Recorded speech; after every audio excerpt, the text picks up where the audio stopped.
Olá, pessoal! Como eu sempre digo, a partir de agora, menos emoção e mais razão.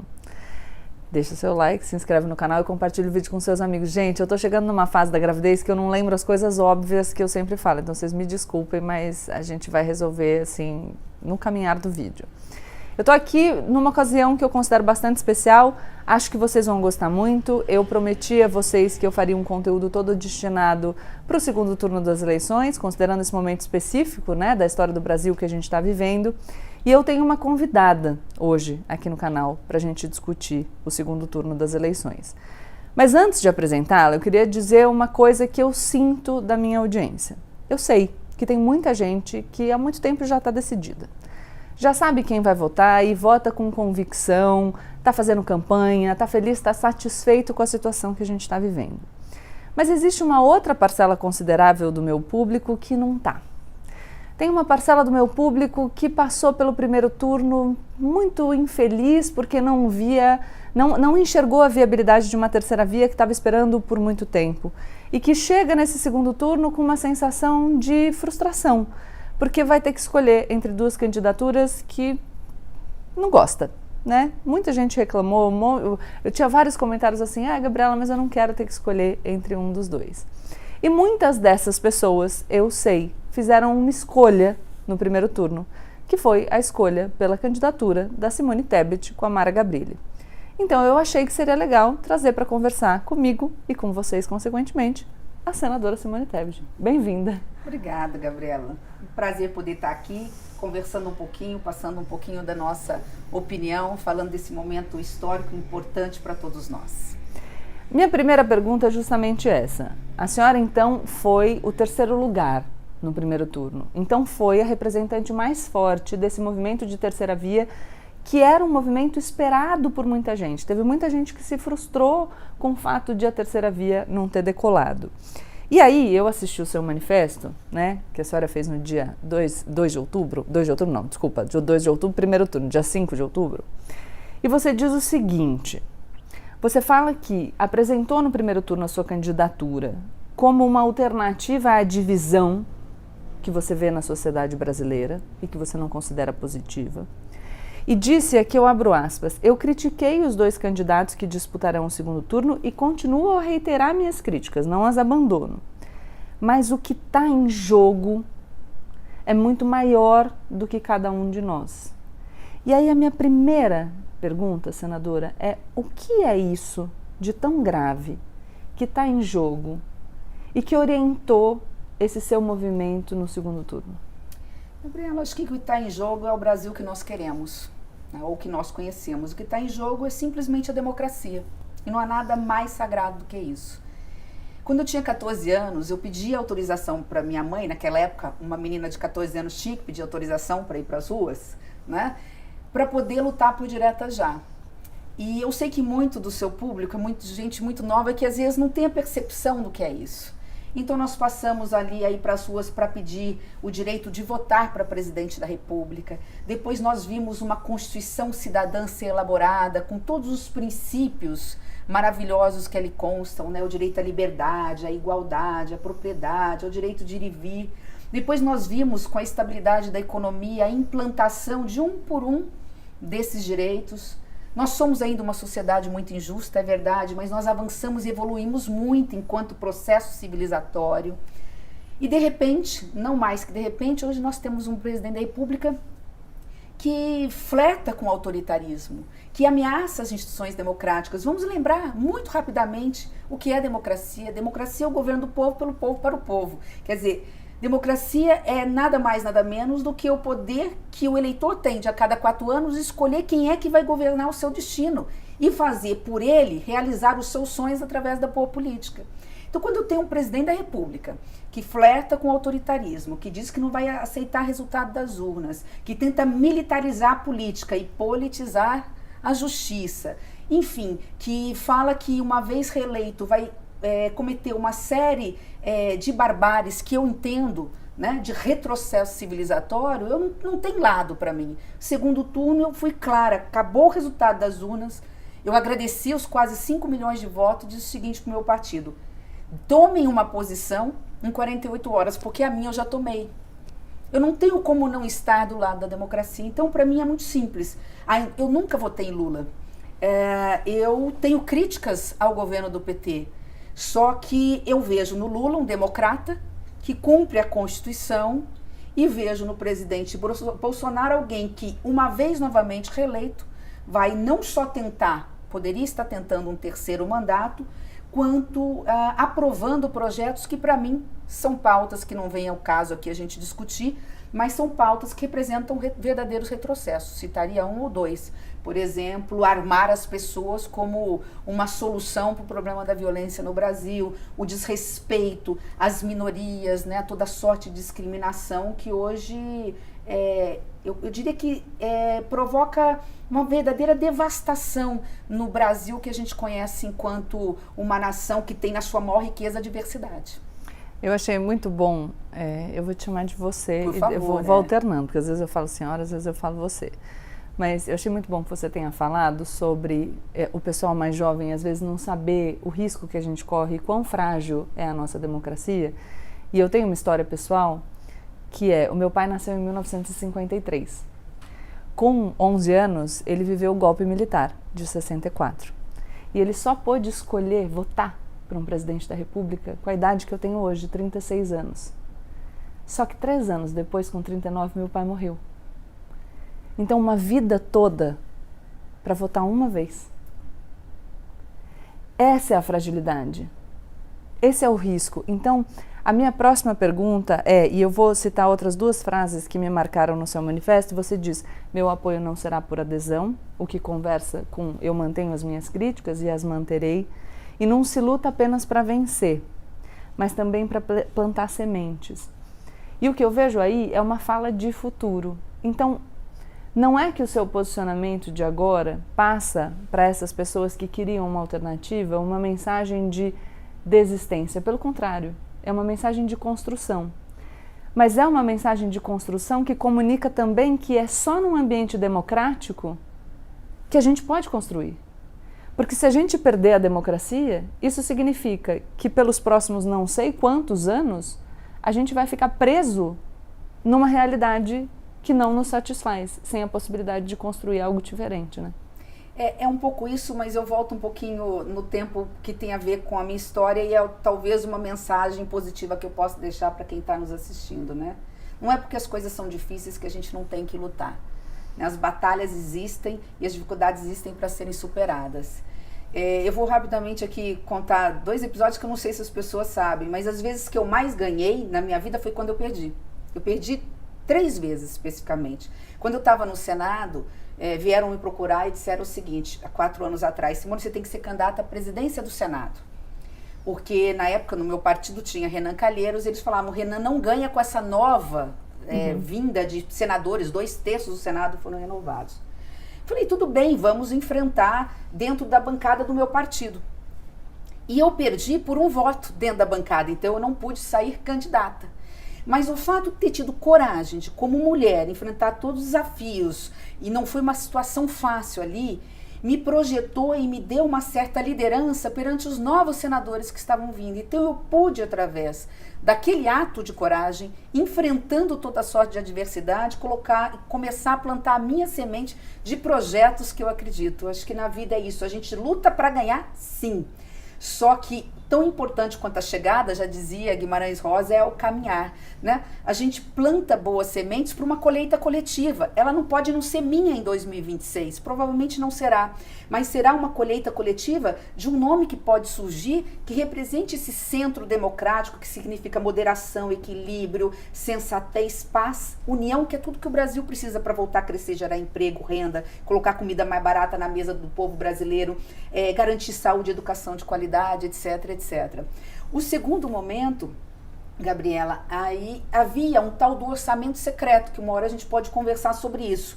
E as pessoas falavam assim: olha, o governo federal está aqui com o orçamento secreto e tem o candidato dele. Então ninguém, o MDB falou: ó, nós não vamos, você quer ir ser candidata? Eu falei, sou.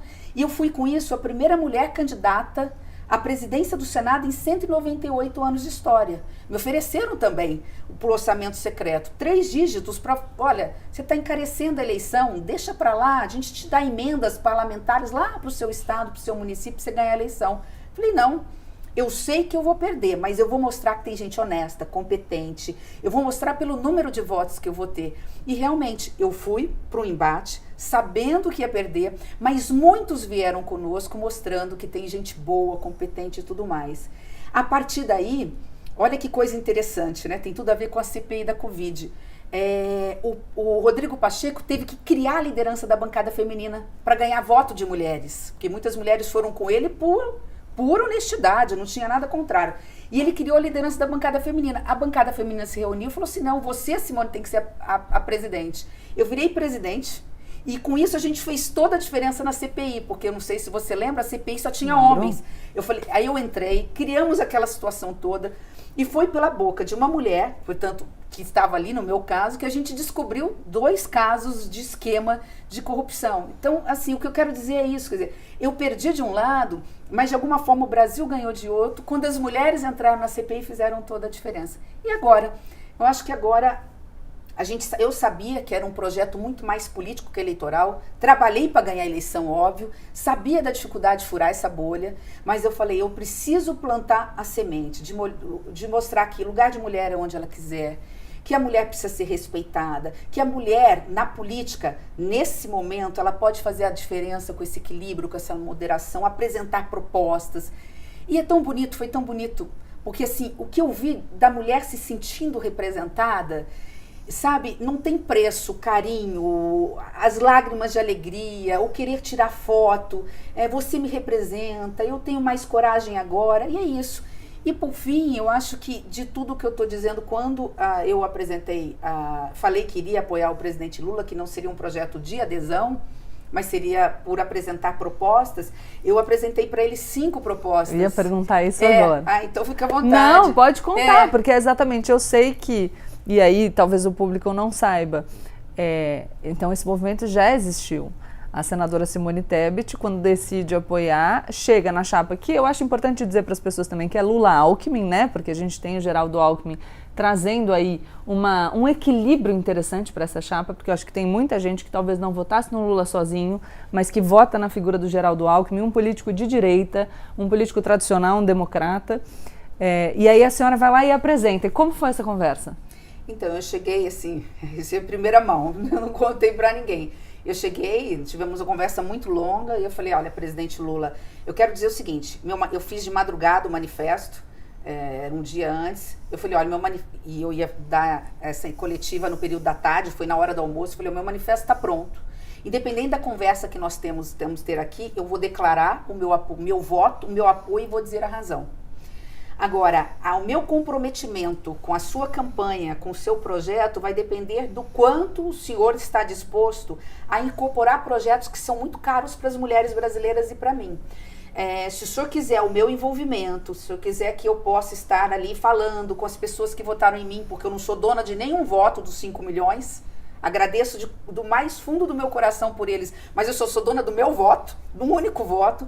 Mas se o senhor quiser que eu dialogue com essas pessoas, né, que poderão estar indecisas, não saber, eu preciso no mínimo que o senhor me dê conforto de que as pautas que eu apresentei e que de repente foram por elas que eu conquistei os votos, estão ali no seu programa de governo. E aí nós apresentamos aquilo que selecionei, né, óbvio que eram muitas, aquilo que é mais caro. Primeiro, como professora na educação, acabar com essa mania que ensino infantil é responsabilidade do município, ensino médio é responsabilidade do Estado. Então a União, cuidando da primeira infância, lugar de criança na escola, e no ensino médio, que os nossos jovens precisam voltar urgente para o banco das escolas, os neném ficam perdidos aí para a marginalidade, para o crime, e depois não tem futuro. Então essa poupança jovem de 5 mil reais, isso não é nada para o orçamento brasileiro, ele vai ganhar uma poupança jovem no final do 3º ano, para ele fazer o que ele quiser, os 5 mil reais, para ele voltar para o banco da escola em período integral, etc.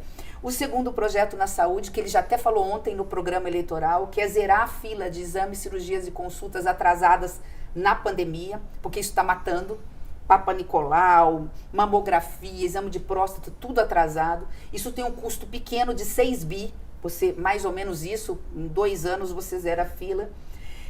Embora já tenha na legislação, mas ela não está bem trabalhada, e com isso na realidade isso não acontece. Homens e mulheres terem iguais salários, então aprovar uma lei com multa mesmo, porque hoje do jeito que está, não está funcionando, e as mulheres chegam a ganhar 20% menos. Se for uma mulher preta, chega a ganhar 40% menos na mesma função com o mesmo currículo.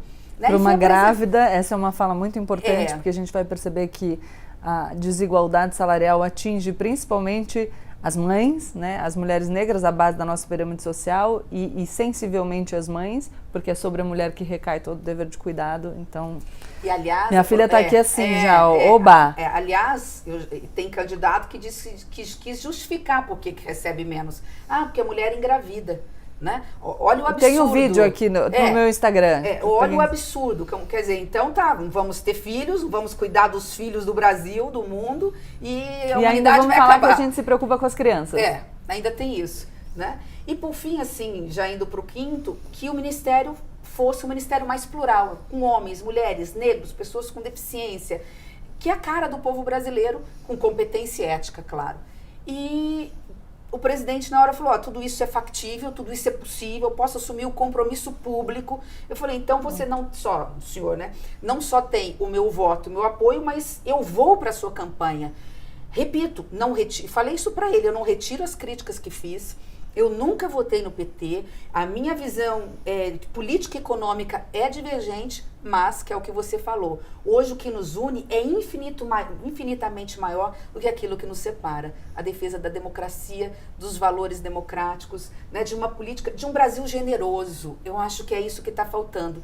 Talvez na voz de uma mulher isso não soe piegas, né? Eles têm dificuldade, mas é um Brasil generoso, um Brasil inclusivo, um Brasil que não deixa ninguém para trás, um Brasil que olhe por todos, que coloca as pessoas em primeiro lugar. Então e que é a característica do brasileiro, né? O povo me chama de poliana às vezes, tá? Porque eu costumo dizer que assim, a gente tem visto tanta agressividade, tanto ódio, tanta coisa que nos assusta, que de vez em quando a gente toma esse extremismo, a gente faz uma generalização a partir dele e acaba achando que e as pessoas não são assim. Tem muita gente enganada, iludida, vítima, enfim, das notícias falsas espalhadas pela internet, porque quando a gente encontra as pessoas são boas, as pessoas querem o bem do Brasil, as pessoas são generosas, elas são solidárias. Então, eu concordo que... E olha, eu vou dizer mais, né? Não são só as mulheres, é impressionante, né? As mulheres, porque você falou, poliana, porque normalmente fala assim, né? As mulheres são mais coração, o homem é mais razão e tal. Não são as mulheres só que estão cansadas dessa polarização. Exaustos. Né? Cansados. E isso é uma forma também cruel de se manter no poder, né? Um governo que não sabe onde quer chegar, um governo que não conhece as riquezas do Brasil, nem as mazelas e as dificuldades, cria crise artificial, né? Criando crises para tampar o sol com a peneira e não mostrar a realidade do Brasil. Então este é o grande problema, e a sociedade está sentindo isso, a sociedade quer paz, quer união, as mães não conseguem mais no almoço de domingo, né? Sim. Reunir a família, ou quando reúne fala, pelo amor de Deus, política não, vocês não vão discutir política no Brasil.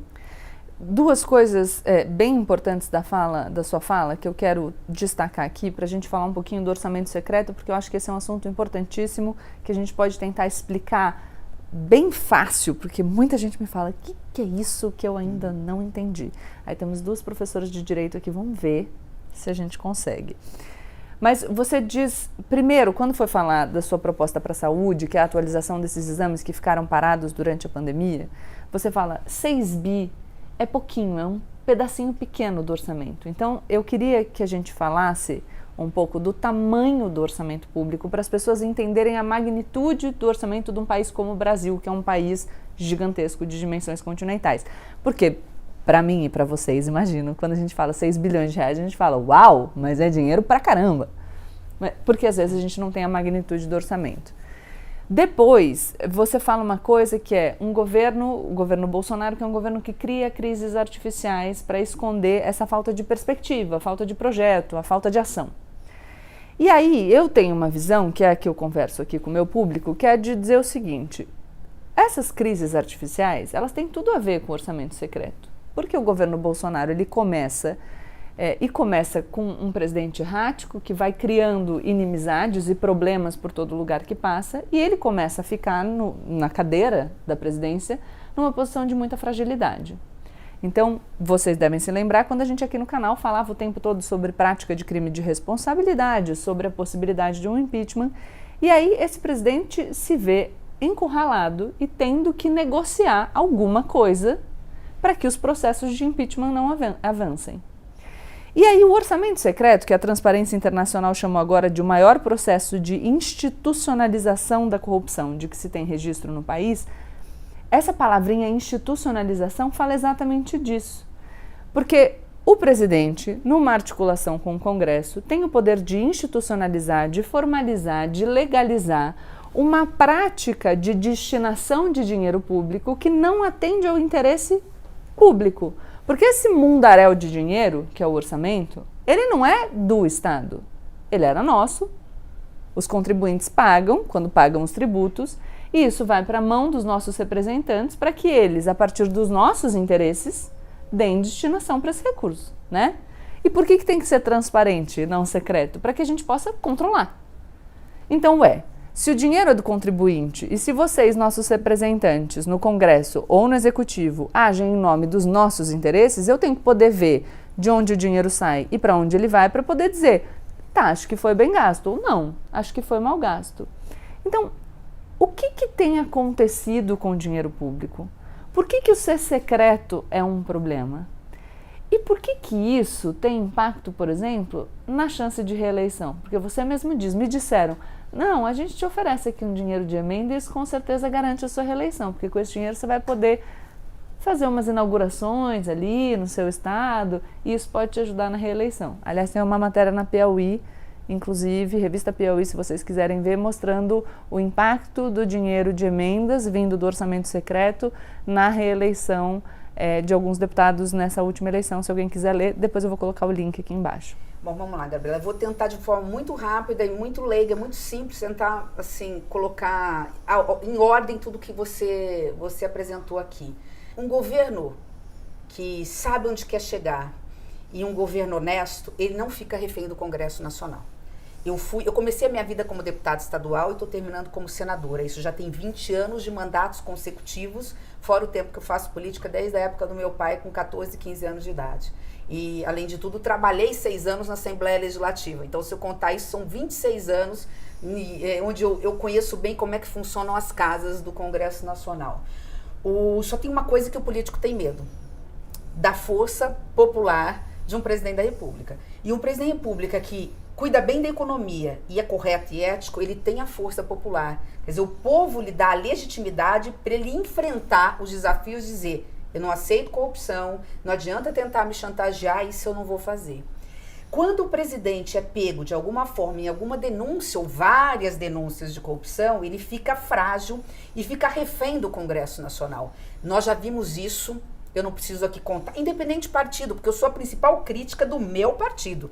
Só buscar aí nos vídeos, eu sou a primeira a criticar o meu partido. Então, diante disso, nós temos hoje um presidente que ficou refém do Congresso Nacional em relação a uma série de denúncias, além do fato de, por não ter cuidado da economia, porque não tem planejamento, não sabe onde chegar, estava diante também de uma fragilidade no que se refere à popularidade. A popularidade foi caindo, não só por conta da pandemia, mas fruto da má gestão. Então, diante disso, o que o Congresso Nacional, meia dúzia, entre aspas, de deputados e senadores, que é muito mais do que isso, eles fizeram: opa, tem dinheiro tanto sopa. Então, todo ano a gente vota o orçamento, que é o dinheiro dos impostos que vocês pagam, é arrecadado, e aquilo é utilizado para colocar remédio no posto, colocar merenda nas escolas, repassar para os municípios, para os estados, pagar aposentado, pagar servidor público, fazer ponte, fazer estrada, enfim, administrar a máquina. Então, quando o Congresso viu que o governo não sabia onde ia chegar e, por outro lado, ele estava fragilizado, ele colocou uma faca no pescoço do presidente. Está aqui, ó, nós queremos uma parte do orçamento. E o orçamento, que é de quase 5 trilhões de reais, 4 trilhões e 700, 800 bilhões. Um tanto de dinheiro. Uma parte, 1,9 vai para serviço da dívida, então sobra quase 2 trilhões de reais. Desse dinheiro todo, uma parte vai para a Previdência, outra parte para pagar servidor. Tá tudo muito carimbado, mas sobra sobram algo em torno de 160, alguns falam 140, 180 bilhões de receitas livres. Que para o Estado é pouquinho, mas para particulares individualmente considerados tem muito dinheiro aí, né? 160 bi é muita coisa. Então o que o Congresso fez? Opa, vou pegar uma fatia disso e vou controlar. A emenda de relator sempre existia em pequeno valor, que era para corrigir o orçamento. O relator falava, tem uma falha técnica aqui, preciso colocar 10 milhões aqui, 20 milhões aqui e corrigir. Eles falaram, opa, tá aqui a saída, nós vamos engordar a emenda do relator. E o relator, combinado com alguns, vai direcionar para onde vai o dinheiro. Porque eu jogo o dinheiro lá no meu estado, aviso o prefeito que o dinheiro é meu e falo, agora eu quero voto. O problema começa por aí. Primeiro, que o orçamento, quem tem que cuidar é o executivo. Ele que sabe onde o calo aperta, onde estão os problemas. Segundo, que aí você teve hierarquia de parlamentares, uns têm, outros não têm, já viola o princípio da igualdade, mas é mais grave do que isso, porque é um orçamento que ele é secreto justamente porque você não sabe qual é o parlamentar que mandou dinheiro, porque ele fica numa conta única, o governo é conivente com isso porque ele poderia não aceitar, ele poderia falar eu não vou empenhar, transparência sob pena de não, e aí é porque fala da institucionalização, eles tentam colocar isso na lei, aprovam inclusive uma lei, só que esquecem que acima da lei está a Constituição, que diz, pelo princípio da publicidade, porque o poder é do povo, o povo tem que saber onde vai. Então, isso é inconstitucional porque ele é secreto. Mas é mais grave, nós podemos estar diante do maior esquema de corrupção da história do Brasil, não sei se do planeta Terra, mas do Brasil com certeza. Por quê? Porque não é pouca coisa. Nós estamos falando de algo assim em torno de 16, 18, 19 bi, esse ano foram 19 bilhões, que não necessariamente chegaram. Eu vou dar um exemplo simples. Porque se é secreto, a gente não consegue saber, né? E outra, o que eles falam? Ninguém, pelo teto de gasto, ninguém pode gastar, além do que gastou ano anterior, mais inflação.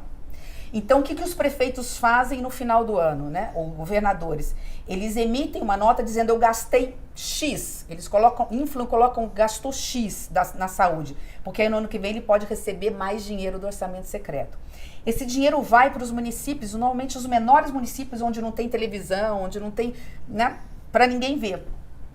E ali ele pode emitir uma nota falsa de serviços que não foram executados nem 1%. Dou um exemplo muito simples do interior da Bahia, que a revista Piauí denunciou. Um município de 35 mil habitantes diz que no ano anterior, para receber muito dinheiro, extraiu 540 mil dentes da boca de 35 mil cidadãos. É como se tivesse retirado 14 dentes de todos os cidadãos daquela cidade, desde o bebezinho até o idoso de 90 anos, que às vezes nem tem mais todos os dentes. Então, é óbvio que esse serviço não foi executado. O que é mais grave, quando ele vai receber esse dinheiro, ele vai falar o seguinte, manda agora o dinheiro aqui, eu emito uma nota dizendo que prestei o serviço, e não é mais aquela coisa da volta de 10%, que lamentavelmente existe, que é a corrupção hoje, que é comum hoje na política. É 100% do dinheiro que é público que foi desviado para o bolso da classe política. Então é disso que nós estamos falando, não estamos falando de pouca coisa, nós estamos falando de dinheiro que está faltando para o básico. E eu acho que isso talvez seja o ponto mais importante, mais triste de toda a história. Para pagar essa conta, o que o presidente teve que fazer? Cortar despesas daquilo que é mais básico para o cidadão. Ele cortou 90% do dinheiro para construir casas populares para quem ganha até um salário mínimo e meio. 90% do recurso repassado para as delegacias especializadas de mulheres, que 1 em cada 3 mulheres sofre violência no Brasil. Mais de 90% do dinheiro para a Polícia Federal, que prende bandido. E aí vai, quer dizer, quis cortar 60% da farmácia popular, remédio para pressão alta e fralda geriátrica para idoso. E a gente vai. Dinheiro para merenda escolar. A criança está tomando suco em pó, no Brasil, que é um dos maiores produtores de laranja do mundo. Então ele teve que cortar tudo, da casa, da saúde, da educação, tudo para pagar a conta para os parlamentares. E finalizo naquilo que você completou. O que isso tem a ver com a eleição? Tudo. Vai olhar agora no Congresso Nacional os campeões de orçamento secreto, se eles não voltaram para os seus mandatos. Ou seja, em vez do nosso dinheiro estar indo para onde a gente acha que deveria ir, para a Delegacia da Mulher, para financiar a Polícia Federal, para garantir casa popular para quem ganha menos de um salário mínimo, para a farmácia popular, está indo para ajudar na reeleição de vários políticos que estão hoje lá reeleitos para o Congresso Nacional. Aposto que vocês não gostam disso, por isso que é importante que a gente entenda. Eu amei a explicação, já tinha visto o vídeo que viralizou. Porque a pessoa fala assim, mas e aí, como é que faz? Né? O próximo presidente pode, com uma canetada, exigir, e eu falava isso muito, com uma portaria, uma instrução normativa, exigir dos seus ministros transparência absoluta. Abra a caixa preta. Nós vamos ver lá para onde está indo esse dinheiro. Aí vocês, que são dos municípios e dos estados respectivos, pelo portal da transparência, vão ver se o dinheiro foi executado ou não. Aliás, eu vou aproveitar para recomendar para vocês conteúdo aqui do canal. Logo depois do último debate, antes do primeiro turno que a gente teve na Globo, eu fiz um vídeo que eu publiquei aqui no canal, no qual eu explico um pouco sobre essa questão do sigilo, já que a gente está falando de falta de transparência. E a senadora Simone Tebet falou do portal da transparência, eu falo um pouco sobre essa história do sigilo de 100 anos e como que isso acontece, quais são os incisos da lei que prevêem o sigilo para questões de intimidade, como isso está sendo manipulado para que várias questões sejam retiradas da possibilidade de conhecimento do público. Então, é um governo que trabalha na obscuridade.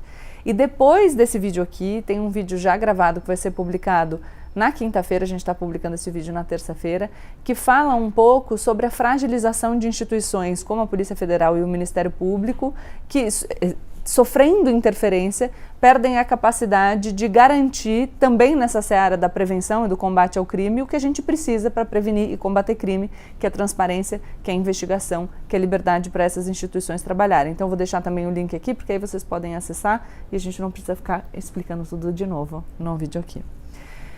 Eu estou me encaminhando já para o final e eu quero endereçar, acho que, 2 temas que são importantes também para o público que se identifica com você. A senhora é ligada ao agronegócio, mas também faz um discurso que enaltece a importância da preservação do meio ambiente. E você, no seu manifesto, inclusive, fala que acredita na responsabilidade fiscal como meio para que nós atinjamos a justiça social. E aí eu quero saber, especificamente, naquilo que se refere a esses 2 temas, o que te faz sentir confortável agora apoiando a candidatura da chapa Lula-Alckmin no segundo turno dessas eleições? 2 perguntas em uma, mas muito rápido. É como uma casa ou uma grande empresa. Você não pode gastar além do que você arrecada, o que você ganha de salário, salvo quando você vai gastar num financiamento pensando em ter um bem durável, por exemplo. Nenhum problema em você, de alguma forma, se endividar para comprar parcelado a casa própria, porque depois você vai sair do aluguel. Então, você faz escolhas, né? Mas você não vai se endividar para comprar roupas, para comprar joias, se você não tem dinheiro para isso. Então, o orçamento público é mais ou menos isso. Você tem que ter um limite, você tem que ter uma âncora para você não sair gastando, até para evitar o orçamento secreto e corrupção. Eu entendo que o governo do PT não gosta muito do teto de gasto e é preciso respeitar. Talvez o teto de gasto tenha se exaurido. Particularmente não acho, mas eu entendo. Eu conversei com a equipe, inclusive com o candidato vice-Alckmin, ele me garantiu, olha, nós estamos sim estudando uma âncora fiscal. E por que isso é importante? É tão simples. É que se você gasta de forma desordenada, você passa uma imagem para o mercado, inclusive para investidores internacionais, que esse Brasil é bagunçado, que esse Brasil está gastando além do limite. Aí você tem o quê? A moeda desvalorizada, o câmbio sobe, você tem o dólar que sobe, o dólar subindo, você tem a inflação subindo, o preço no supermercado mais caro, o combustível mais caro na bomba de gasolina, a sociedade, a população mais humilde é a mais penalizada e começa a passar fome e passar necessidade. Então, não é uma responsabilidade fiscal como um fim em si mesmo, é justamente para garantir, né, uma estabilidade e que sobre dinheiro e que tenha dinheiro para se fazer o social de forma responsável. E isso eu tive. Eu tenho esse conforto de saber que a equipe econômica tenha buscado alguma alternativa ao teto de gasto. A outra pergunta que você me fez é em relação ao agronegócio. Eu sou de um estado do agronegócio e eu venho do agronegócio. A minha família é do agronegócio. E me incomoda muito, eu tinha 25 anos de idade, eu vim fazer mestrado na PUC em São Paulo, de Direito Urbanístico e Ambiental. Na época nem se falava de EIA-RIMA, licenciamento ambiental, e eu vim fazer justamente porque eu entendia e entendo que não é meio ambiente ou agronegócio. O agronegócio depende do meio ambiente. Sem chuva, nós não vamos produzir. Num exemplo muito simples, Mato Grosso do Sul, Paraná, Santa Catarina e Rio Grande do Sul, portanto essa parte mais sul do Brasil, teve um prejuízo de mais ou menos 60 bilhões nos últimos 2, 3 anos com falta de chuva por conta da falta de umidade da floresta amazônica. Quanto mais eu desmato lá, menos os rios voadores, né, aquelas nuvens que vêm aqui caem nessa região, que é uma região que produz no Brasil. Então é isso, é mostrar que é um desenvolvimento sustentável.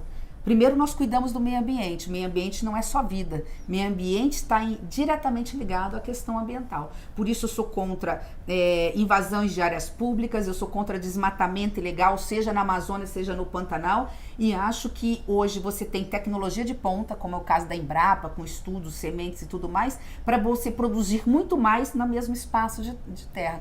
Como eu sou uma pessoa de moderação, de equilíbrio do centro, eu sempre procuro mostrar que não é 8 ou 80. Entre o 8 e 80, quantos números aí, né? 70 aí? Então é isso, você tem alternativas a esse radicalismo do discurso.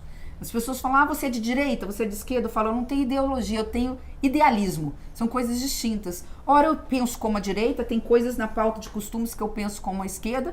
Me incluam onde vocês quiserem, me taxem do que vocês acham que tem que taxar. Eu sei o que eu sou e isso me basta, né? Então é isso, mostrar que nós precisamos fazer o dever de casa. Hoje saiu recentemente agora, o mercado comum europeu, a Europa não vai mais comprar carne brasileira se não tiver o selo da rastreabilidade, se não mostrar lá que o boi tá sendo, né, tá comendo capim no local certo, que não é de área desmatada, que você tem a ração considerada orgânica por conta do gás metano, etc, etc. E as portas do mundo não podem se fechar para o Brasil. Se fechar, nós vamos passar fome. Passar fome porque vai ter uma onda de desemprego. E, por favor, não vamos mais acreditar naquela velha máxima, nós somos o celeiro do mundo. Sim, nós somos. Somos o terceiro, não somos o primeiro. O terceiro maior produtor de alimentos do mundo. Mas hoje, com a tecnologia, está se plantando na África, onde nós não imaginávamos ser possível, muito mais próximo da China, que é nosso grande parceiro comercial. Então é tudo isso. Eu sei que eu fui muito longa, agradeço aqui, peço desculpa agradeço a paciência, peço desculpa pela... De jeito nenhum, foi mas ótimo. Assim, mas é isso, acho que a gente tem que parar com essa mania de dizer que é 8 ou 80, né? Tudo cabe dentro do bom senso, da moderação, do equilíbrio nesse Brasil tão grandioso. Só não cabe o Brasil voltar para o mapa da fome, da miséria e da desigualdade. Perfeito. Queria deixar mais uma dica de conteúdo para vocês no site do Senado Federal. Na verdade, no YouTube, vocês têm uma série que chama Orçamento Fácil. É uma série ilustrada sobre orçamento público. Para quem não sabe como funciona, é bacana, facinho de entender. Então, eu sugiro a vocês que assistam. E eu vou deixar esse final para você se despedir e passar mais uma mensagem se quiser.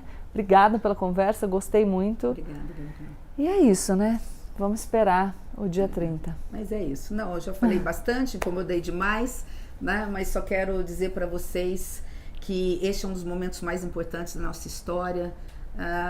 Vocês que ainda não se decidiram, né? Não optem pelo voto branco, não optem pelo voto nulo. A neutralidade, a omissão da neutralidade não cabe neste momento. Que vocês possam avaliar o histórico de cada um dos candidatos e ver o que vocês querem, que Brasil nós queremos e para quem nós queremos esse Brasil. Se vocês estão satisfeitos com o Brasil que nós temos, hoje para tão poucos, né, hoje tão dividido, hoje tão polarizado pelo ódio, vocês têm um candidato em quem votar. Se vocês querem algo diferente, algo melhor, se a vida de vocês está pior do que estava, se vocês querem um Brasil generoso que abrace a todos, que não deixe ninguém para trás, eu acho que é hora de fazer como eu, né? Ousar votar em quem nunca imaginei votar, mas dar não só esse voto de confiança, mas também, obviamente, depois fiscalizar. Então é isso, que todos nós tenhamos uma boa eleição no dia 30 de outubro. E eu vou terminar com um recado antes de falar para vocês curtirem, encaminharem o vídeo para os amigos e se inscreverem no canal, agora já falei, mas dizendo que mesmo que você esteja no limite da sua frustração, tem um pulo do gato aí. A gente só vai conseguir fazer diferente daqui a 4 anos se sobrar democracia para que a gente tenha a possibilidade de escolher. É isso. Até a próxima. Tchau, tchau.